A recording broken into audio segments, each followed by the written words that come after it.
Bonsoir à tous, mesdames et messieurs, bonsoir. Bonsoir tout le monde. Je suis Madame Oudreri Loubna, ravie de vous revoir et de vous retrouver encore cette belle après-midi de Ramadan pour une nouvelle séance. C'est notre séance numéro 7 du cours logistique sur Kalaya Fouddal. Alors, comme d'habitude, on commence d'abord par un récapitulatif de la séance dernière. On est arrivé sur le processus achat au niveau de la chaîne de valeur et la chaîne logistique de l'entreprise, interne de l'entreprise. On est sur la zone amont de cette chaîne de l'entreprise et on était en train de décortiquer les interactions transverses du processus achat dans l'entreprise et cette interaction transverse, c'est-à-dire son impact sur le bon fonctionnement de la chaîne logistique de l'entreprise. Alors, pour rappel, pour la séance dernière, alors on avait d'abord réitéré les explications d'introduction par rapport au processus achat, notamment les 4 verbes. Ensuite, nous avons identifié et énuméré les objectifs qui nous poussent à optimiser, à améliorer ce processus. Rappelez-vous ce qu'on avait dit depuis la première séance. Qu'est-ce qu'on avait dit? Il faut tirer le QCD, tirer le triangle d'or de chez nos fournisseurs pour maintenir un bon fonctionnement au sein de l'entreprise en termes de qualité, de coût et de délai sur tout ce qu'on achète auprès de nos fournisseurs. Et donc pour cela, on est ensuite, on a parlé en fait de cette partie-là, donc des objectifs, et ensuite on a identifié le cycle achat industriel en globalité.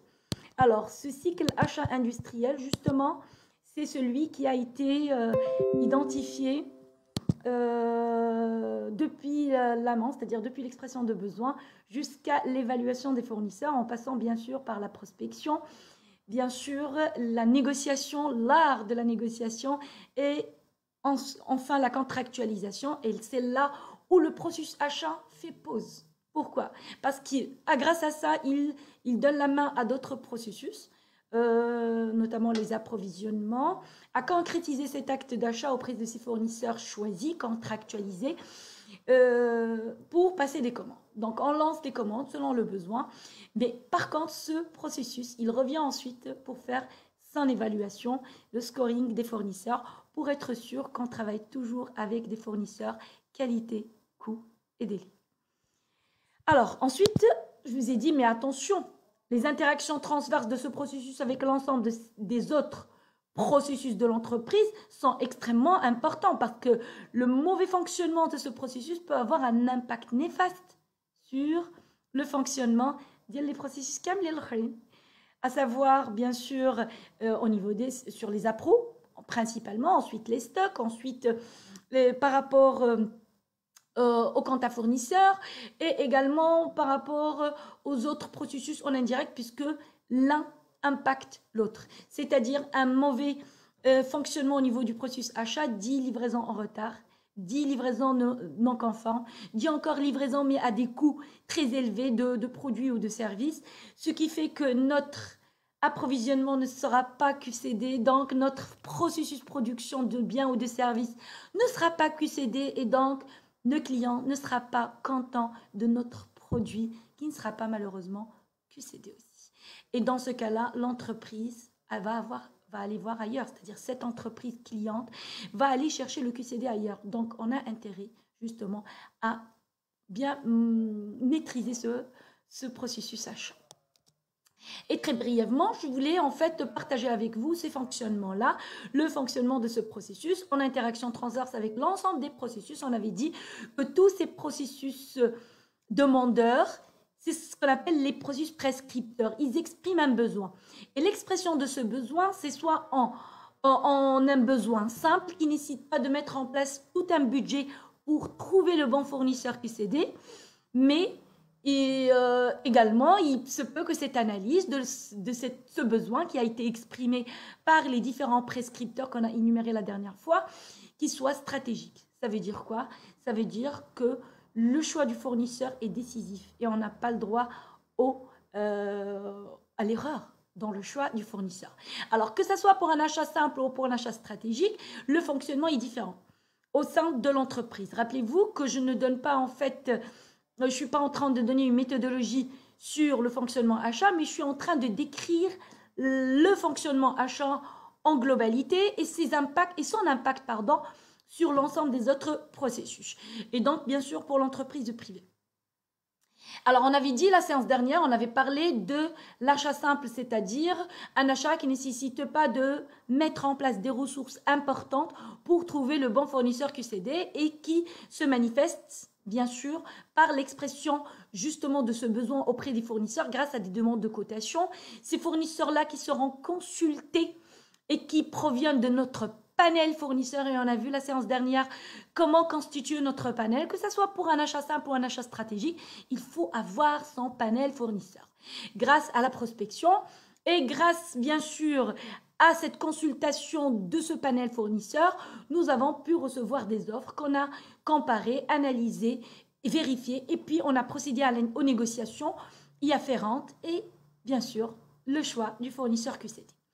Très rapide. Et si jamais il y a en fait une évaluation de ces fournisseurs au bout de la concrétisation de cet acte d'achat auprès de ce fournisseur choisi, on peut reboucler encore le processus achat si jamais l'évaluation était au rouge. C'est-à-dire que le fournisseur ne correspondait pas finalement aux besoins puisque l'approvisionnement auprès de ce fournisseur n'était pas qualité, coût ni délai. Mais par contre, quand il y a un achat stratégique, qu'on n'a pas le droit à l'erreur, c'est-à-dire que l'expression du besoin auprès des fournisseurs, auprès des différents prescripteurs, a indiqué que c'est un besoin stratégique. C'est-à-dire que si jamais on choisit mal notre fournisseur, ça peut avoir un impact néfaste sur le fonctionnement de l'entreprise. Parfois, c'est un impact stratégique. Alors, on n'a pas le droit à l'erreur dans le choix de ce fournisseur pour ce bien ou ce service. Et donc, on va lancer un fonctionnement en achat stratégique. Et cet achat stratégique se manifeste par la réalisation d'un appel d'offres. Qu'est-ce que c'est un appel d'offres? Un appel d'offres, c'est comme iqsa'iyat. C'est-à-dire, radindiro, mtihan, avec iqsa'iyat, les fournisseurs d'Yanna le panel d'Yanna, ou là, des fournisseurs qui sont en dehors de notre panel. Et ouais, les régions et des fournisseurs en dehors de notre panel. Ça dépend de notre appel d'offres. Ou un appel d'offres ouvert pour l'opération Diana, ou là, un appel d'offres restreint. Donc, soit c'est un appel d'offres ouvert, soit c'est un appel d'offres restreint. S'il s'agit d'un appel d'offres ouvert, ça veut dire que tout fournisseur qui voudrait soumissionner à cet appel d'offres a le droit de soumissionner à notre appel d'offres. On va voir comment on va l'aborder. Mais si c'était un appel d'offres restreint, et pourquoi on l'a choisi restreint? Par la simple raison qu'on maîtrise notre besoin et encore on maîtrise le panel fournisseur qui peuvent nous répondre à ce besoin. Voilà, qui m'arfiche, je confie et le meilleur. On veut le meilleur qui répond à nos exigences QCD parmi ces meilleurs-là. Parmi ces fournisseurs qu'on sait qu'ils peuvent répondre à ces besoins, que le meilleur gagne, et donc et donc c'est l'appel d'offres qui va être lancé. Alors, pour réaliser un appel d'offres, généralement une entreprise, sharika تقدر تدير un appel d'offres, ماشي ولا بدا un appel d'offres غادي يكون un appel d'offres extrêmement important, ça dépend de votre besoin. Ça dépend de la taille de votre entreprise, ça dépend de la pertinence de ce besoin, de ce bien ou de ces services. On a choisi un appel d'offres restreint, on a choisi un appel d'offres ouvert. Maintenant, première étape à faire, première chose à faire, il faut bien sûr constituer un comité achat. Là, يعقل دير un appel d'offres ويكون واحد اللي كيدير jury. Donc, il faut un comité. Le minimum qu'on peut avoir dans un comité achat, ça dépend du budget de chaque entreprise, parce que chaque entreprise doit mettre en place un budget pour pouvoir réaliser cet appel d'offres. Donc, pour pouvoir réaliser, je vérifie juste, est-ce que le live est opérationnel parce que je suis sur le logiciel OBS. Alors, je disais que chaque entreprise doit vérifier est-ce que son budget, quel est le budget nécessaire pour qu'elle puisse réaliser son appel d'offres et quelles sont les ressources humaines et matérielles qui doivent être déployées pour réaliser l'appel d'offres. Donc, d'abord, constituer un comité achat. Le minimum qu'on peut mettre dans un comité achat, parce qu'il n'y a pas le maximum que l'entreprise, ça dépend du besoin et du budget alloué à cet appel d'offres. Mais pour le minimum, c'est 2. C'est qui ces 2 personnes? Généralement, c'est le pilote du processus achat, c'est celui qui maîtrise le fonctionnement du processus et le fonctionnement de l'appel d'offres. Et la deuxième personne, c'est généralement le demandeur. Après, bien sûr, il peut y avoir affectation de d'autres personnes qui pilotent d'autres processus dans l'entreprise, mais ça dépend du besoin par rapport à ce bien ou ce service qu'on voudrait prospecter d'après cet appel d'offres. Donc, le minimum, ce sont 2. Celui qui sait ce qu'on veut, qui sait ce qu'il veut, et l'acheteur qui sait comment réaliser cet appel d'offres-là et qui procédera bien sûr aux négociations y afférentes. Bien, on a constitué le comité achat. Alors, deuxième step. La deuxième étape, c'est la plus importante. C'est l'étape de la rédaction de ton cahier de charge. C'est quoi le cahier de charge? C'est daftar tahammulat. Ça veut dire qu'est-ce qu'on exige à notre fournisseur, à nos fournisseurs, qu'on voudrait qu'ils répondent à notre besoin. Alors, dans l'achat simple, on a exprimé également notre besoin dans une demande de cotation. Mais on n'est pas rentré dans un détail extrêmement pointu sur le besoin de ce fournisseur, sur le besoin qu'on voudrait chez ce fournisseur. Pourquoi? Parce qu'on doit être sûr. On doit être sûr que ce fournisseur, il répond exactement à nos exigences. Et on n'a pas le droit à l'erreur dans son choix. Donc, il faut rédiger correctement son cahier de charge. Le cahier de charge, il contient toutes vos exigences, qualité, coût et délai. Alors, ce cahier de charge, généralement, il est subdivisé en 3 parties. D'abord, on a un dossier administratif, un dossier technique en second, et finalement un dossier juridique et financier. Sur le dossier administratif, qu'est-ce qu'on met dans ce dossier administratif? En fait, dans ce dossier administratif, au sein de votre cahier de charge, vous allez détailler vos exigences sur tout ce qui est administratif pour prouver et pour étayer l'éligibilité de ce fournisseur. Parce qu'il faudrait que ce fournisseur soit éligible, soit solvable. On n'a pas le droit à l'erreur. On ne peut pas travailler avec un fournisseur qui a des problèmes administratifs et on va les énumérer ensemble. Généralement, dans un dossier administratif, on demande généralement un extrait du RC. Le RC, c'est le registre de commerce au Maroc, on l'appelle le registre de commerce, le RC. Et généralement, on demande à ce que cet RC-là soit édité inférieur à 1 mois. La plupart nous demandent et me disent, mais pourquoi on demande le registre de commerce pour un appel d'offres?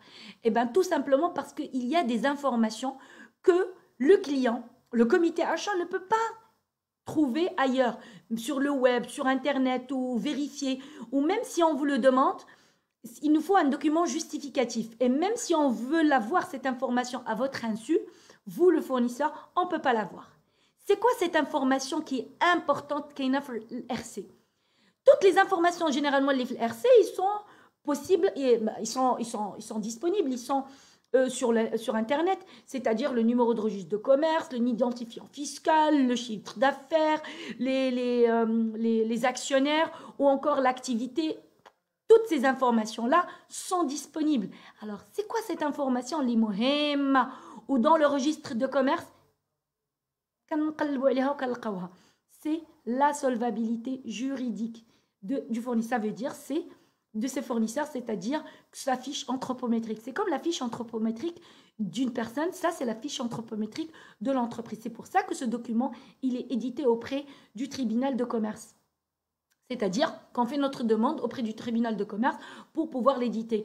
Avant, on faisait des demandes physiquement. Maintenant, sur Internet, on peut payer et on peut retirer notre registre de commerce à tout moment de l'entreprise. Il y a la date et l'heure d'édition de ce document. Et donc, je peux le présenter comme document administratif pour un appel d'offres ou pour tout autre dossier. Ça prouve dans le verso de ce registre, de ce RC, comme quoi cette entreprise n'est pas poursuivie en justice ou n'a pas été poursuivie en justice par ce tribunal de commerce ou a été jugée par le tribunal de commerce et n'a pas été poursuivie en justice par un fournisseur ou par un client. Un fournisseur qui n'a pas été payé par cette entreprise ou encore un client auquel ce fournisseur n'a pas terminé un projet ou n'a pas terminé une réalisation. Vous voulez travailler avec un fournisseur qui est poursuivi en justice ou qui a été poursuivi en justice? Non. Et donc, il est important de demander ce document au niveau du dossier administratif. Mais vous allez me dire, mais on n'a même pas encore exprimé notre besoin technique. Avec le bien ou avec le service librina. Eh bien non, pas encore. D'abord, on vérifie la solvabilité ou l'éligibilité le fournisseur. Également, on lui demande les 3 bilans certifiés. Pourquoi on demande les 3 bilans certifiés? 3 bilans certifiés, 3, 4, 5, 6, ça dépend. Donc, chaque comité achat va identifier le nombre de bilans certifiés, je dis bien. Ce sont les bilans de fin d'année de cette entreprise pour pouvoir évaluer la santé financière de cette entreprise. On ne veut pas travailler avec un fournisseur qui est en pleine, je ne sais pas, liquidation ou encore il a des problèmes financiers. Ça peut être néfaste ou ce n'est pas stratégique pour nous parce qu'on cherche un fournisseur d'une façon stratégique. Si jamais il y a une défaillance auprès de ce fournisseur, ça peut être défaillant pour nous aussi. Donc, on a intérêt à ce que ce choix soit un choix maîtrisé. Donc, les 3 derniers bilans nous permettent de nous donner une idée sur la santé financière de cette entreprise. Est-ce qu'elle est en perpétuelle croissance, maturité financière? Également, je demande des attestations, telles que l'attestation fiscale, c'est-à-dire que cette entreprise, elle est clean et elle ne doit rien auprès des autorités fiscales. Une attestation, une attestation fiscale indiquant comme quoi cette entreprise ne doit rien au fisc ou aux autorités fiscales du pays. De même pour l'attestation sociale, qu'elle est clean et qu'elle est à jour pour ses indemnités sociales pour ses employés dans l'entreprise et que ces 2 entités-là ne sont pas en litige avec cette entreprise. En quoi ça va m'aider ça? Tout simplement, je ne veux pas, au cours d'un contrat cadre avec un fournisseur qui a gagné mon appel d'offres, sur lequel j'ai investi un budget pour pouvoir trouver ce fournisseur, je ne souhaiterais pas qu'il soit en fait arrêté suite à un redressement fiscal ou un redressement social. Et moi, le client, comment je vais faire? Le fait de reboucler encore le processus achat, en attendant de faire cela, mais je serai en arrêt. Et donc, comment je vais expliquer moi aussi à mes clients que j'ai des problèmes d'approvisionnement à cause d'un fournisseur qui vient d'être redressé fiscalement? Non, non, non, non. Donc, je dois être très vigilant sur ce point-là et donc ne pas en fait résigner sur ce type de document administratif. De même, je peux demander des attestations de référence, c'est-à-dire je demande à ces fournisseurs qui veulent être candidats à cet appel d'offres de prouver leurs compétences sur ce bien ou sur ce service-là, des références avec d'autres clients pour lesquels ils ont réussi des prestations pareilles ou une activité pareille. Donc, un nombre de références qu'on définit.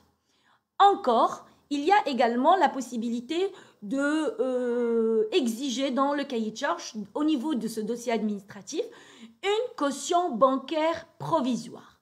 Je dis bien provisoire. Pourquoi on définit une caution bancaire? Donc déjà, caution bancaire, c'est-à-dire un montant qu'on va exiger à ce qu'il soit bloqué auprès de la banque de la part de ce fournisseur, candidat à notre appel d'offres, s'il le souhaite. Et donc, ce montant X, ça permettrait de répondre à mon préjudice à moi, le client qui a lancé cet appel d'offres, au cas où ce fournisseur qui était candidat à mon appel d'offres, qui s'est engagé à faire la compétition de cet appel d'offres, s'est retiré subitement. Alors, s'il fait ça, malheureusement, moi, je suis perdante sur cette opération. Ici, il y en a plusieurs qui peuvent le faire. Je suis perdante. Donc, cette caution bancaire permettrait de porter, donc de répandre préjudice si jamais c'est le cas. Malheureusement, il y a malheureusement, il y en a certains fournisseurs qui peuvent, s'il n'y avait pas de caution bancaire, qui peuvent demander à d'autres confrères à eux de participer à des appels d'offres et ils se mettent d'accord pour qu'ils se retirent au moment où ils le demandent ce fournisseur. Comme ça, il reste le seul. Le seul sur un appel d'offres ou parmi les seuls qui restent. Et donc, c'est en défaveur de ce client qui a dépensé un budget et y a lancé tout un appel d'offres en toute transparence pour trouver le bon fournisseur, qualité, coût et délai. Donc la caution bancaire nous permet d'être sûr que ceux qui participent à notre appel d'offres en tant que candidats, fournisseurs candidats, sont vraiment intéressés par notre appel d'offres. Ça, c'était par rapport, il y en a d'autres documents. Moi, je me limite sur ces documents-là, mais il y en a d'autres, bien sûr, et qui peuvent être là et identifiés en fonction de votre besoin. Sur le dossier technique, bien sûr, on détaillera spécifiquement tous les éléments relatifs à notre besoin technique, sur le bien ou sur le service qu'on souhaite avoir. Sur la partie capacité de production du fournisseur, ses ressources humaines, matérielles, financières à pouvoir réaliser ce besoin, ses capacités de production sur le court et le moyen terme, sa flexibilité par rapport à ce bien ou par rapport à des changements de configuration, modifications. Également, la partie technique doit identifier tous les éléments relatifs à la réalisation de ce bien et de ses services.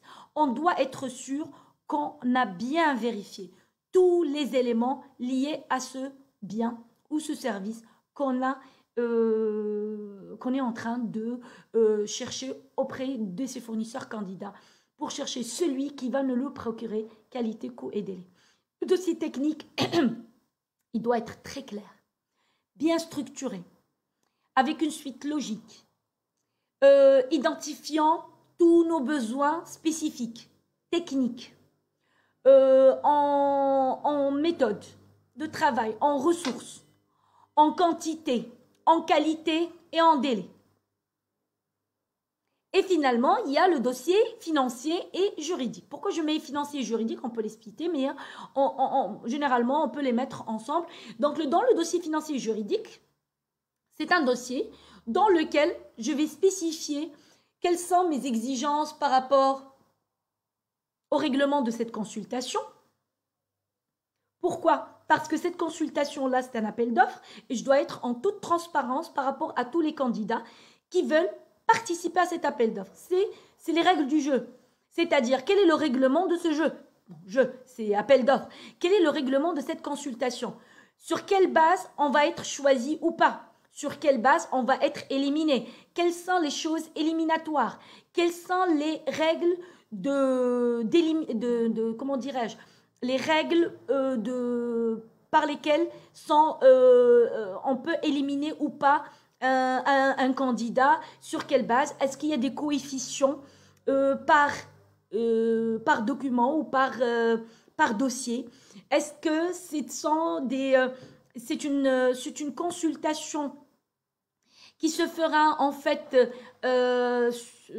en ouverture plénière ou encore en ouverture de pli en séance plénière, ou encore ça se fera en round, comme je vous propose ici. Donc, tout cela doit être extrêmement détaillé pour être transparent par rapport à cette consultation. De même, je peux proposer des bordereaux de prix. La plupart, ils disent, mais pourquoi il faut mettre des bordereaux de prix? On ne va pas mettre des bordereaux de prix dans notre dossier. Je vous recommande de le faire. Parce que si on ne met pas des bordereaux de prix, on aurait des difficultés ensuite à faire le comparatif sur les dossiers financiers. Sur le dossier financier proposé, les offres financières proposées par chaque candidat. Parfois, il y a des offres financières avec des unités de mesure complètement différentes, avec des approches complètement différentes. Donc, si je ne cerne pas l'unité de mesure que je souhaiterais avoir, ou encore je ne cerne pas comment je souhaiterais recevoir, avec quelle structure je souhaiterais recevoir les prix pour chaque élément consulté dessus, je peux avoir des soucis ou une grande difficulté plutôt à faire le comparatif en tant que comité achat. Et finalement, le règlement juridique, c'est-à-dire tout ce qui est clause juridique liée à ce contrat cadre, notamment les pénalités, notamment en cas de défaillance, qu'est-ce qui va se passer, tout ce qui est élément juridique en toute transparence dans le cas de défaillance de l'un ou de l'autre. Donc, ces 3 dossiers-là, brièvement, nous permettent justement d'avoir un cahier de charges assez blindé. Mais dans le cas où on est incapable de rédiger ce cahier de charges d'une façon pertinente par non-maîtrise de ce que propose le marché. Parce que parfois, on lance des cahiers de charges et on a en fait, après des surprises, qu'on a peu de candidats et de soumissionnaires à notre appel d'offres. Alors, dans ce cas-là, on se retrouve en situation assez, comment dirais-je, on se retrouve dans une situation assez gênante, disons, puisque on a peu ou pas de candidats à notre appel d'offres et donc on a intérêt justement à bien le blinder, ce cahier de charges, pour bien réussir notre appel d'offres. N'oubliez pas, c'est un budget pour l'entreprise, c'est du temps et c'est de l'argent investi pour réaliser cet appel d'offres. Je ne suis pas encore dans le lancement, je suis dans le backstage, c'est-à-dire tout le travail qui est fait en amont par le client avant de lancer l'appel d'offres et je vais en parler juste après. Alors maintenant, j'ai dit, mais si jamais je ne connais pas, je ne maîtrise pas le marché et je veux blinder mon cahier de charges, alors il vaut mieux lancer ce qu'on appelle des RFP, Request for Proposal, c'est-à-dire des appels à manifestation d'intérêt. Quand on lance des appels à manifestation d'intérêt, ça veut dire qu'on n'a pas lancé encore l'appel d'offres, ni notre cahier de charges n'est pas encore lancé. On a lancé des appels à manifestation d'intérêt au prix du marché, soit dans un appel d'offres restreint ou un appel d'offres ouvert. Et dans les 2 cas, donc, on essaye de jauger le marché, de quoi il est capable pour répondre à notre besoin. Est-ce que le marché est surdimensionné par rapport à ce qu'on veut ou sous-dimensionné par rapport à ce qu'on veut? Il se peut que ce qu'on exige dans notre cahier des charges ou ce qu'on veut exiger dans notre cahier de charges est surdimensionné par rapport à ce que notre marché local peut proposer ou encore le contraire. Il se peut que c'est dépassé ce qu'on demande et donc le marché est capable de proposer mieux que ça. Un appel à manifestation d'intérêt nous permet de un peu sonder le marché de ce que peut proposer et donc je peux me baser sur ces retours pour blinder encore plus mon cahier de charges. Il se peut que des fournisseurs ne répondent même pas et donc ça me permet de me pousser vers ces fournisseurs pour leur demander pourquoi ils ne seront pas intéressés par notre manifestation d'intérêt, par une manifestation d'intérêt pour notre besoin. Et c'est là où ça peut avoir des réponses genre nous sommes désolés, vous êtes des clients qui sont réputés par le fait que vous êtes des mauvais payeurs sur le marché. Mon entreprise ne se permet pas cela. On ne peut pas travailler avec des clients qui ne payent pas dans les temps ou ont des problèmes de paiement de leurs fournisseurs. Donc, je suis désolée, je ne peux pas répondre à votre appel d'offres futur. Donc, c'est pour ça que je n'ai pas répondu à votre appel à manifestation d'intérêt. Donc, c'est là où le comité achat, qu'est-ce qu'il va faire? Il va revenir et donc blinder encore plus son cahier de charges en mettant des... comment dirais-je? Il va mettre dans son cahier de charges des éléments qui peuvent mettre en confiance les futurs candidats par rapport à l'appel d'offres. Alors que si on avait déjà lancé l'appel d'offres, ça aurait été trop tard. Maintenant, en faisant cela, ça me permet de rebondir sur tout dysfonctionnement qui a été détecté de notre part et ça me permet, bien sûr, c'est comme du marketing achat là. Et donc, c'est-à-dire, je fais une étude du marché par rapport à mon cas et pourquoi les fournisseurs ne sont pas intéressés à travailler avec nous. Ou encore le contraire, ils sont intéressés et voilà ce qu'ils proposent. Et donc, je peux blinder mon dossier technique avec tout ce que peut proposer éventuellement, futurement, les futurs candidats, le marché. Donc, dans mon cahier de charge pour pouvoir avoir le meilleur fournisseur et pousser vers l'excellence les différents candidats. Bien, une fois que ce cahier de charge, maintenant, il est blindé, allez, go ahead. Lancement de cet appel d'offres. Comment? Plusieurs voies sont possibles. Alors, les voies sont généralement en fonction de votre type d'appel d'offres. Est-ce que c'est un appel d'offres ouvert ou c'est un appel d'offres restreint? Dans le cas d'un appel d'offres ouvert, on a la presse, c'est-à-dire les journaux. Vous voyez, dans les journaux, on a plusieurs annonces d'appels d'offres.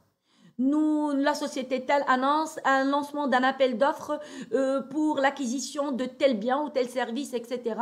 Un petit résumé au niveau de la presse. Et pour tout candidat intéressé, voici un petit résumé sur les exigences. Et ensuite, merci de retirer votre cahier de charge par email si envoyez l'email ou auprès de l'adresse suivante avant la date telle. Ça, c'est la presse. Ça peut être aussi le web. C'est quoi le web? Le site internet de l'entreprise. Vous allez me dire, mais que pour l'appel d'offres ouvert? Non, même l'appel d'offres restreint. Certaines entreprises, sur leur site internet, ils ont des onglets pour leurs appels d'offres. Donc, les candidats fournisseurs peuvent aller consulter cet onglet-là. Et donc, on peut trouver justement tous les lancements d'appels d'offres par cette entreprise. On peut cliquer dessus, éditer et retirer le cahier de charge sur place quand il s'agit d'un appel d'offres ouvert. Mais quand il s'agit d'un appel d'offres restreint, au moment où je clique sur cet appel d'offres, il me demande d'introduire un login et un mot de passe. Et donc, c'est un appel d'offres restreint. Alors, dans ce cas-là, cette entreprise, qu'est-ce qu'elle a préféré faire? Un appel d'offres restreint, donc elle l'a mis sur son site internet et ensuite elle a envoyé des logins et des mots de passe aux fournisseurs qu'elle a choisi dans son panel et qu'elle voudrait faire candidater et mettre en compétition entre eux. Parce qu'elle est sûre que ce sont les bons fournisseurs qui répondront à son besoin et que le meilleur gagne entre eux. Donc, le web, c'est pour les deux. Emailing, qu'est-ce que c'est ça? Donc, le emailing, je peux lancer mon appel d'offres comme c'est une bouteille en plein mer. Le emailing, vous voyez qu'on peut acheter bien sûr des bases de données d'email d'un secteur X ou Y ou dans une base de données email et donc je lance sur cette base de données email mon appel d'offres. Donc c'est un appel d'offres ouvert, ça peut tomber sur tout le monde. Et donc, plus on aura de retours, plus il faut traiter ces soumissions qu'on va recevoir. Donc, on a intérêt à avoir le budget nécessaire pour pouvoir réaliser justement cette analyse et le processus de fonctionnement, c'est-à-dire les différents rounds. Ou encore, ça peut être en restreint, c'est-à-dire j'envoie par email séparé à chaque futur candidat que je souhaiterais faire participer à mon appel d'offres. Donc, le emailing, soit en restreint, soit en ouvert.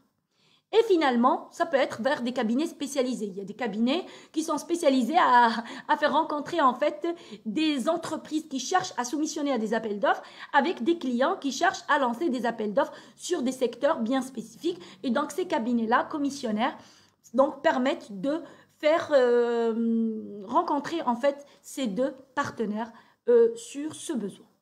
Quelle que soit la voie de lancement de cet appel d'offres, donc, le lancement a été fait. À partir du moment qu'on a lancé l'appel d'offres et à partir du moment que le fournisseur qui est intéressé par cet appel d'offres manifeste sa volonté d'y participer en tant que candidat, en retirant le cahier de charge, ça y est, c'est fini. On ne l'appelle plus fournisseur. On va l'appeler cette fois-ci soumissionnaire.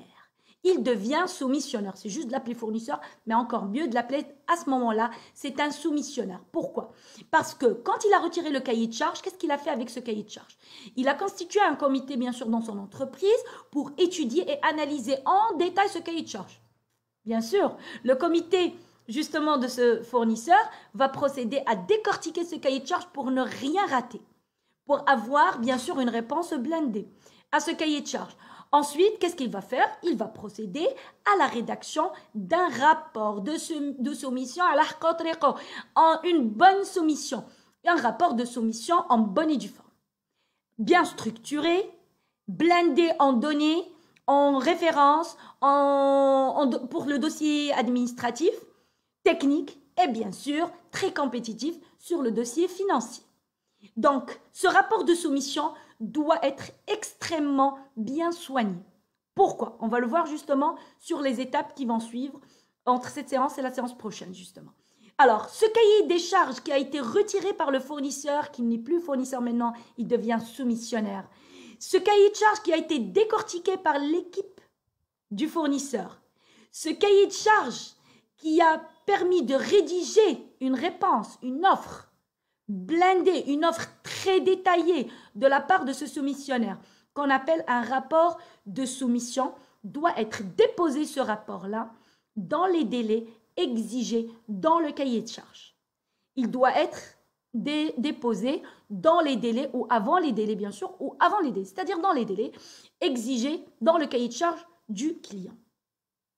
Le client ainsi, dès qu'il reçoit l'ensemble des rapports de soumission, c'est-à-dire l'ensemble des offres de la part des différents candidats soumissionnaires, c'est là où ça commence l'opération d'achat stratégique, c'est-à-dire la compétition entre les différents candidats, entre les différents soumissionnaires. Et cela se fait en plusieurs rounds.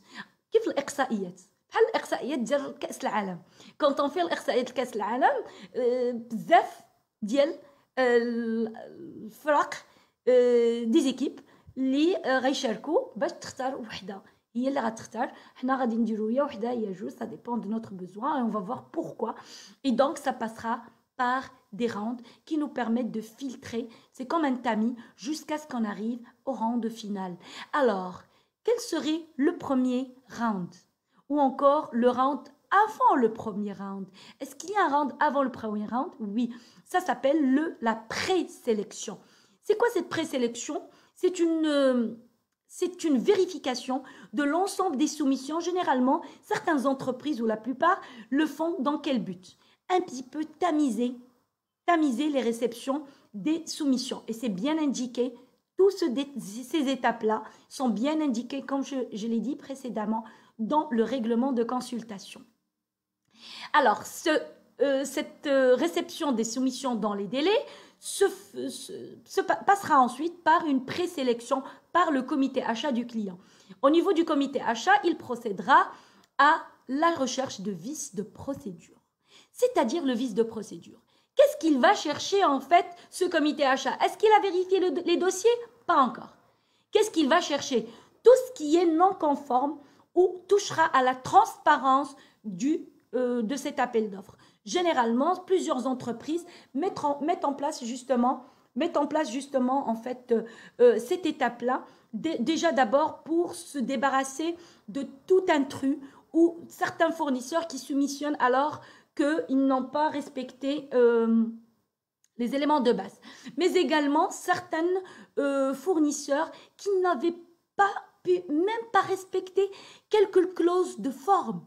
Alors, ils seront capables de respecter des exigences dans un contrat qui peut durer 3 ans, 4 ans ou plus. Donc, c'est pour cela qu'on doit faire cette présélection. Généralement, parfois, ça peut être le pli n'est pas fermé de la façon comme il a été exigé dans le cahier de charges. Une étiquette n'identifiant pas l'appel d'offres avec son numéro comme exigé encore dans le cahier de charges. Ou encore, on a demandé qu'il y ait deux copies en double à l'intérieur du pli de l'appel d'offres. En ouvrant, on n'a trouvé qu'un seul. Ça peut être également, généralement on trouve ça fréquemment, parfois on a exigé à ce que le dossier financier soit splitté du dossier administratif et technique. Pourquoi on demande à un fournisseur, quand il nous répond, de nous faire son offre financière séparément de son offre technique et administrative? Alors, généralement, on le fait pour pouvoir. Alors, la plupart, ils me disent, ah, madame, c'est pour avoir des comités séparés qui travaillent en même temps. Oui, mais ce n'est pas la raison principale. La raison principale, c'est justement pour éviter que le comité achat soit influencé par l'offre financière lors des éliminatoires. Quand on va commencer avec les premiers dossiers, ou les premiers rounds, pardon, on va commencer par le dossier technique, administratif, pardon, ensuite technique. Donc, et non pas l'offre financière. Et donc, il se peut qu'il y ait des fournisseurs candidats, soumissionnaires, qui vont être recalés ou éliminés lors du round 1, lors de l'analyse du dossier administratif.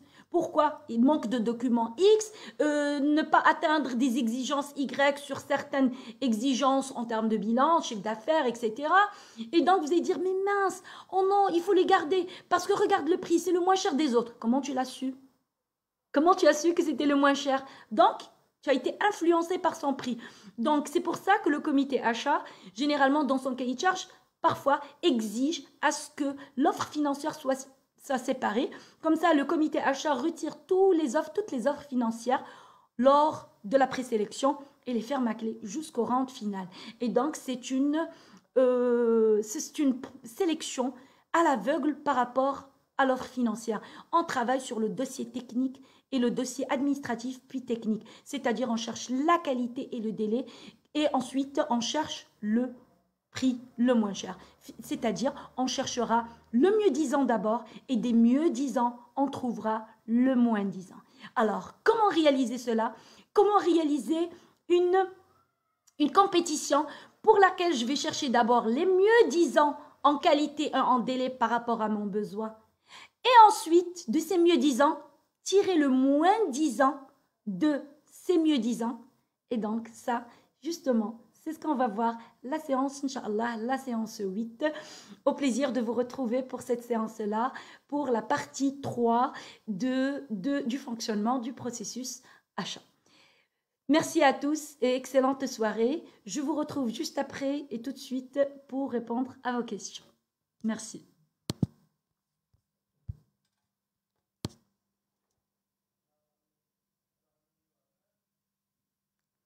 Bonsoir à tous. Bonsoir, Monsieur Siti. Merci de votre présence. Bonsoir, Monsieur Safir, Monsieur Naïm, Monsieur Efkeli, merci pour votre présence. Alors, j'ai une question de la part de Monsieur Moussaïd. Monsieur Othman Moussaïd, bonsoir. Il me pose la question, comment on peut lancer un appel d'offres? Je pense que j'ai répondu à cette question. Je pense que je l'avais posée avant que j'y réponde. Donc, il y a plusieurs voies pour lancer des appels d'offres. Donc, je vais parler de l'appel d'offres, que ce soit pour un appel d'offres ouvert ou encore un appel d'offres restreint. Il y a la presse, le web, site internet, il y a le emailing, il y a le cabinet spécialisé, il y a même le porte-à-porte. Donc, par exemple, pour mon cabinet, on a eu plusieurs clients des grands clients, des grands comptes et semi-publics même, qui ont préféré pour un appel d'offres, pour des appels d'offres restreints, de faire un lancement d'appel d'offres porte-à-porte, c'est-à-dire on a reçu le coursier de ces entreprises qui a déposé en fait le cahier de charge sous accusé réception. Voilà, donc un peu les exemples. Quelles sont les personnes qui sont chargées de l'élaboration de cahier de charge? Là aussi, j'ai répondu à cette question lors du séminaire ou de cette capsule. Alors, j'avais dit que pour l'élaboration du cahier de charge, c'est le comité achat. Le comité achat, le nombre de personnes, il n'y a pas de max. Ça dépend de votre budget au sein de votre entreprise ou le budget que vous allez allouer, bien sûr, à cet appel d'offres. Mais justement, le minimum, c'est 2 personnes. Minimum. Ceux qui vont négocier, qui vont bien sûr se confronter pour pouvoir échanger par rapport à cet appel d'offres. C'est un minimum. Alors, c'est qui? C'est l'acheteur qui sait faire fonctionner tout ce processus et le demandeur qui sait ce qu'il veut. Voilà. Alors, une troisième question de M. Moussaïd. Quelles sont les pièces constitutives du dossier administratif et technique? Là aussi, j'ai répondu à cette à cette question. Je vous invite à revoir la vidéo sur YouTube, dans quelques heures, et vous aurez ces éléments en détail. J'avais énuméré pour le dossier administratif très brièvement le RC, les bilans certifiés. J'avais énuméré aussi le cahier, une caution bancaire, des références, des attestations fiscales et sociales, etc. Pour le dossier technique, j'avais dit qu'il fallait détailler toutes les exigences liées à notre besoin techniquement en termes de capacité, de quantité, de qualité, de délai, de moyens, de méthodologie, tout ce qui nous permet de vérifier et d'être sûr que c'est le bon fournisseur qui répondra à notre besoin.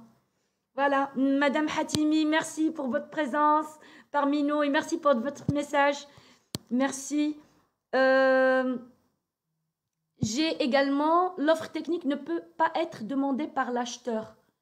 Je n'ai pas indiqué comme quoi l'offre technique a été demandée par l'acheteur. J'ai dit que l'offre technique, elle est justement définie sur le cahier de charge en présence bien sûr de l'acheteur qui va justement procéder à l'établissement du cahier de charge. Mais l'offre technique, l'expression de ce besoin spécifique et technique, c'est pour ça qu'on a besoin du demandeur, le prescripteur. Et c'est le minimum à avoir, c'est le prescripteur et l'acheteur. C'est celui qui va avoir la grande responsabilité à éditer de façon détaillée son besoin technique. Voilà, merci à tous. J'espère que j'ai répondu à tout le monde, absolument. Eh bien, bonne soirée à tous et bon ftour et au plaisir de vous retrouver, Inch'Allah, la semaine prochaine, même heure, 16h de l'après-midi. Bon ramadan à tous et bonne soirée. Merci, au revoir.